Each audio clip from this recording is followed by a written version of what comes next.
अब आगे बढ़ते हैं, अगले उस पे आते हैं। If a man's mind has evil thoughts, pain comes on him as comes the wheel the ox behind. If one endure in purity of thought, joy follows him as his own shadow. अगर कोई आदमी है जिसकी mind में evil thoughts हैं, तो उसकी जिंदगी में पेन आना ही आना है। पेन किस तरह का?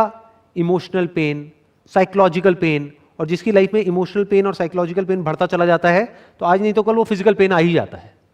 पहले आदमी इमोशनली और साइकोलॉजिकली बीमार होता है, बाद में फिजिकली बीमार होता है।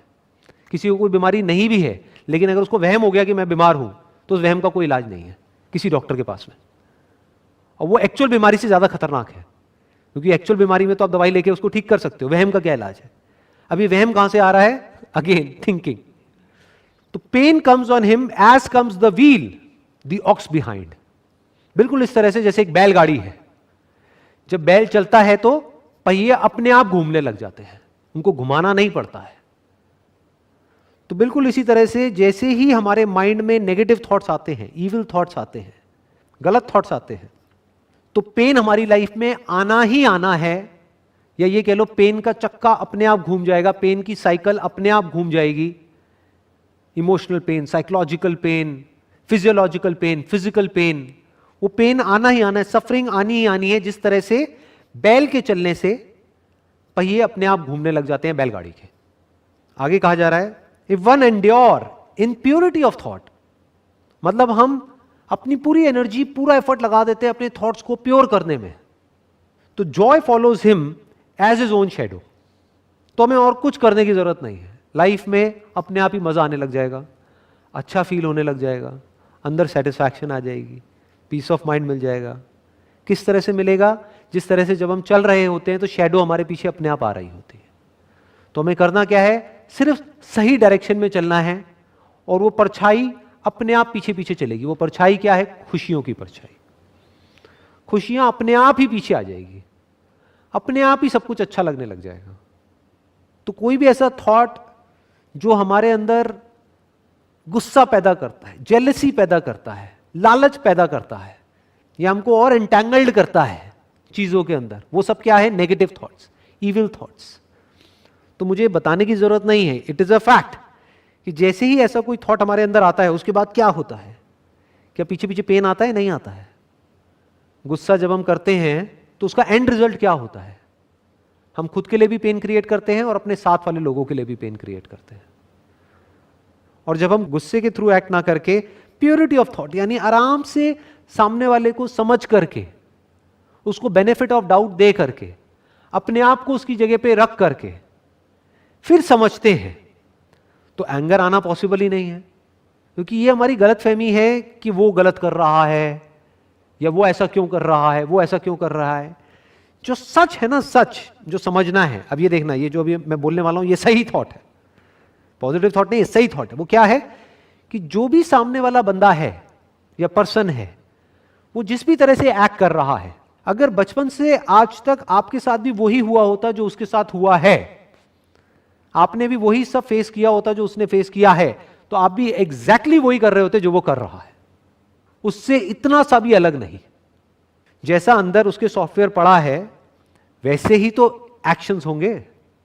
ये माइंड क्या है? एक सॉफ्टवेयर के जैसा है। जो सॉफ्टवेयर बना है मान लो 20 साल में, 30 साल में, 50 साल में, तो उसके हिसाब से वो एक्ट कर रहा है। तो वहां पे फ्रस्ट्रेट होने की जरूरत नहीं है कि वो ऐसा क्यों कर रहा है।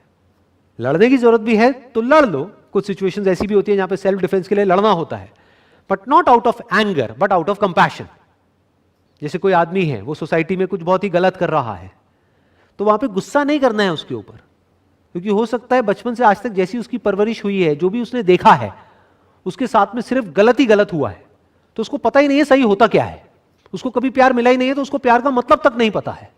उससे बोलोगे प्यार, तो उसको समझ ही नहीं आएगा प्यार मतलब क्या, वो फील तक नहीं कर सकता है। तो वो कुछ गलत काम कर रहा है। तो एक तरीका तो ये हो सकता है हम उस पर गुस्सा करें, दूसरा तरीका क्या हो सकता है? कंपैशन। उसको समझे पहले, फिर उसको पनिश करें। क्यों पनिश करें? क्योंकि पनिश करना भी जरूरी है, क्योंकि अगर एक को पनिश नहीं किया गया तो उसके जैसे हजारों लाखों लोग और खड़े हो जाएंगे सोसाइटी में। तो अब यहां पे क्या समझना है? If one endure in purity of thought, joy follows him as his own shadow. अब ये प्योर थॉट्स क्या है? सबसे जो प्योर थॉट है ना इस दुनिया का, सबसे प्योर, वो क्या है कि मुझे इस दुनिया में उसी तरह से एक्ट करना है दूसरों के साथ में जैसे मैं चाहता हूं कि वो मेरे साथ में एक्ट करें। मतलब अपने आप को अगर हम औरों की जगह पे रख करके देख सकते हैं तो 99% प्रॉब्लम्स वहीं डिसॉल्व हो जाती है। This is called purity of thought. नहीं तो हम हमेशा गलती क्या करते हैं? इम्प्योर थॉट क्या है? हम अपने आप को सही प्रूव कर देते हैं एज इफ कि हमारे अंदर सब कुछ सही ही सही है, और सामने वाले को 1 मिनट में गलत प्रूव कर देते हैं, जैसे कि उसके अंदर सब कुछ गलत ही गलत है। उसके अंदर कुछ गलत भी है और सही भी है, ऐसे ही हमारे अंदर कुछ गलत भी है और सही भी है। तो इसको देख लेना इज अ प्योर थॉट। आगे कहा जा रहा है, cause and effect is as absolute and undeviating in the hidden realm of thought as in the world of visible and material things. हर चीज का कोई ना कोई कॉज होता है, जैसा कॉज होता है वैसा इफेक्ट होता है। बिना कॉज के क्या कोई इफेक्ट हो सकता है? इम्पॉसिबल। तो जो भी साइंटिफिक लॉज है that is based upon cos and effect, कि पहले कॉज होता है बाद में इफेक्ट होता है। बिल्कुल इसी तरह से it's an absolute and undeviating law in the hidden realm of thought. यहां तो हमको दिख जाता है कॉज एंड इफेक्ट, कि मान लो आग लगी हुई है, वहां पे हमारा हाथ गया तो गर्म लगा, हाथ जल गया, ये क्या है? Cause and effect. बर्फ हाथ पे रखी तो ठंडा लग रहा है, ये क्या है? Cause and effect. बट इसी तरह से ये तो हमको दिख जाता है और ये कोई भी देख सकता है, लेकिन ये देखने के लिए एक अलग नजर चाहिए कि जब अंदर हम कुछ भी अच्छा सोचते हैं तो किस तरह से अंदर ठंडक मिलती है, और जैसे ही कुछ गलत सोचते हैं किस तरह से अंदर सब कुछ जलने लग जाता है। जब हम जेलसी करते हैं, जेलसी का मतलब ही जलन है, मतलब जलना, तो क्या होता है? अंदर हीट बढ़ने लग जाती है। और जैसे ये इम्बैलेंस होता है तो ये मत समझो सिर्फ साइकोलॉजिकल लेवल पे प्रॉब्लम्स होती हैं, बॉडी के लेवल पे भी अनलिमिटेड प्रॉब्लम शुरू हो जाती है। तो कॉज एंड इफेक्ट उतना ही पक्का है अंदर की दुनिया में जितना कि बाहर की दुनिया में, ये हमको समझना पड़ेगा। तो हम क्या करेंगे, अगर ये बात हमको समझ आ गई तो हम इफेक्ट पे काम नहीं करेंगे, हम कॉज पे काम करेंगे।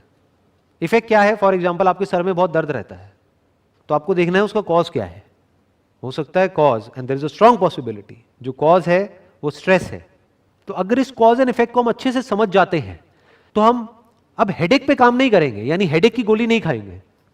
हम स्ट्रेस पे भी काम नहीं करेंगे जिसकी वजह से हेडेक हो रहा है, उस स्ट्रेस के कॉज तक जाएंगे। उसके पीछे कहीं ना कहीं कोई गलत थॉट है जिसकी वजह से स्ट्रेस हो रहा है। फॉर एग्जाम्पल, रिलेशनशिप में प्रॉब्लम चल रही है तो लोग क्या कोशिश करते हैं कि किसी तरह से रिलेशन ठीक हो जाए, और उसका भी शॉर्टकट क्या निकालते हैं कि सामने वाला बदल जाए। ये क्या है? इफेक्ट पे काम करना, कॉज पे नहीं। यानी रिलेशनशिप में प्रॉब्लम है तो हो सकता है बजाय बाहर देखने के हम अपने अंदर झांक करके देखेंगे तो हमको जड़ मिलेगी। अच्छा, इसकी जड़ ये है कि मैंने जरूरत से ज्यादा एक्सपेक्टेशंस कर लिया सामने वाले इंसान से, मैं खुद उसको कुछ भी नहीं दे रहा हूं। Relationship is all about give and take. मैं खुद उसके लिए बोल तो रहा हूं कि मैं ये कर रहा हूं, वो कर रहा हूं, वो कर रहा हूं, लेकिन मैं खुद देखा जाए तो उसके लिए 10% कर रहा हूं, लेकिन बदले में उससे 90% एक्सपेक्ट कर रहा हूं। मैं खुद नहीं बदल रहा हूं लेकिन उसको बदलना चाहता हूं। तो जैसे ही हमको ये समझ आएगा तो क्या होगा? क्या हमारे एक्शंस नहीं बदल जाएंगे? क्या उसको देखने का नजरिया नहीं बदल जाएगा? और जब वो बदलेगा, हमारे अंदर से ग्रैटिट्यूड निकलेगा, हमारे दिल से उसके लिए एक थैंकफुलनेस निकलेगी। दिल से हम भगवान को थैंक्स करेंगे, सिर्फ ऊपर ऊपर से बोलने के लिए नहीं कि थैंक यू सो मच भगवान, आपने मुझे इतना अच्छा लाइफ पार्टनर दिया। तो क्या सब कुछ बदल नहीं जाएगा? कहां गई वो रिलेशनशिप की प्रॉब्लम्स? क्या रिलेशनशिप और स्ट्रांग नहीं होने लग जाएगी? इतना आसान होता है। तो काम कहां करना है? अपने थॉट्स के ऊपर, ना कि बाहर।